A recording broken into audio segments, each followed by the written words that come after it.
Refren himne Bože pravde glasi: Bože spasi, Bože hrani srpskog kralja, srpski rod.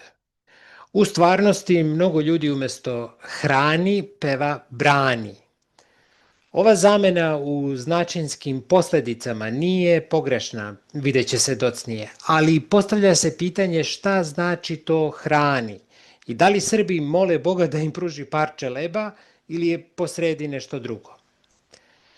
Glagoli hraniti, sahraniti i pohraniti su očigledno sazvučni, a zapravo se odnose na različite pojmove. Osnovno značenje glagola hraniti je nekome dati da jede, nahraniti ga. Sahraniti znači položiti telo umrloga u grob. Pomalo arhaizovani glagol pohraniti znači ostaviti nešto na sigurno mesto. Suština sva tri pojma se svodi na čuvanje.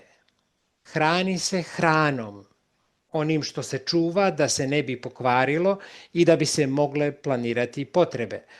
Telo pokojnika se sahranjivanjem ritualno čuva od raspadanja, dok se pohranjivanje sasvim jasno odnosi na čuvanje, odnosno držanje nečega van domašaja drugih.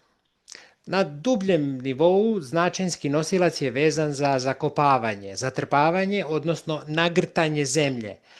Hrana se u uslovima nepoznavanja uloge ili oskudice soli, kao i nepostojanja današnjih rashladnih uređaja, morala zatrpavati u trapove, svojevrsne rupe u zemlji da bi se čuvala. Isto i sa pomenutim telom pokojnika, ali i sa blagom i dragocenostima koje su se najbolje čuvale ispod zemlje.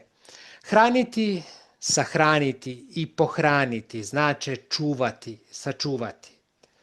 Onda refren himne znači Bože spasi, Bože čuvaj. To naravno podrazumeva da sebe moramo i da hranimo i da branimo.